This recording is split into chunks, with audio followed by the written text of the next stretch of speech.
അമ്മ ഗുജറാത്തിലോട്ട് വന്ന ശേഷം മോൾക്ക് എല്ലാത്തിനും അമ്മൂമ്മ മതി കേട്ടോ. അതായത് ഇപ്പോൾ കുളിപ്പിക്കാനായാലും ഭക്ഷണം തരാനായാലും ഡ്രസ്സ് മാറ്റാനായാലും ഒക്കെ അമ്മൂമ്മ മതി, അമ്മ വേണ്ടാന്ന് പറഞ്ഞുകൊണ്ടിരിക്കുകയാണ് കേട്ടോ ചെയ്യുന്നത്. ശരിക്കും പറഞ്ഞാൽ ഒരു പേരക്കുട്ടിയും അമ്മൂമ്മയും തമ്മിലുള്ളൊരു ബോണ്ട് വേറെ ലെവൽ തന്നെയാണ് അല്ലേ. അതാണ് കേട്ടോ ഇപ്പോൾ ഇവിടെ സംഭവിച്ചുകൊണ്ടിരിക്കുന്നത്. ആൾ ഭയങ്കര ഹാപ്പിയാണ് കേട്ടോ അമ്മ വന്ന ശേഷം. അപ്പം ഞാനൊന്ന് ഉച്ചയ്ക്ക് ലഞ്ചിന് നല്ല അടിപൊളി ചിക്കൻ കുറുമയാണ് ഉണ്ടാക്കിയിട്ടുണ്ടായിരുന്നത്. അതിന് കാരണം വേറെ ഒന്നുമല്ല, അമ്മേൻ്റെ ഏറ്റവും ഫേവറേറ്റ് ആയിട്ടുള്ള കറിയാണ് കേട്ടോ ചിക്കൻ കുറുമ. അതുകൊണ്ടാണ് ഞാനത് ഉണ്ടാക്കി കൊടുത്തത്.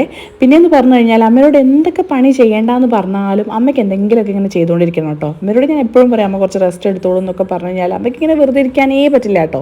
ഇങ്ങനെയായിരിക്കില്ലേ നിങ്ങളുടെ അമ്മമാരും. അങ്ങനെ പിന്നെ ഫുഡിന് ശേഷം ഞങ്ങൾ 3 ജനറേഷൻ കൂടെ കെട്ടിപ്പിടിച്ചൊരു ഉച്ചയോർക്കൊക്കെ പാസ്സാക്കി കേട്ടോ. അപ്പം പിന്നെ വൈകുന്നേരം എണീറ്റപ്പോൾ അമ്മയാണെങ്കിൽ ചക്കവറുത്തത് കൊണ്ടുവന്നിട്ടുണ്ടായിരുന്നു നാട്ടിൽ. ആഹാ, നാട്ടിലത്തെ ആ ചക്കവറുത്തതിൻ്റെ ടേസ്റ്റ് വേറെ ലെവൽ തന്നെയാണല്ലേ. അപ്പോൾ അതൊക്കെ കഴിച്ച് ഞാൻ ഇങ്ങനെ ആസ്വദിക്കുകയായിരുന്നേ. അപ്പോഴാണ് ഏട്ടൻ ഡ്യൂട്ടി കഴിഞ്ഞ് വന്നപ്പോൾ നല്ല അടിപൊളി കേസർ ഫ്ലേവറുള്ള ഐസ്ക്രീം കൊണ്ടുവന്നത്. അതും വേറെ ലെവൽ ടേസ്റ്റ് ആയിരുന്നു. അങ്ങനെ ഇന്നത്തെ ദിവസം അടിപൊളിയായി.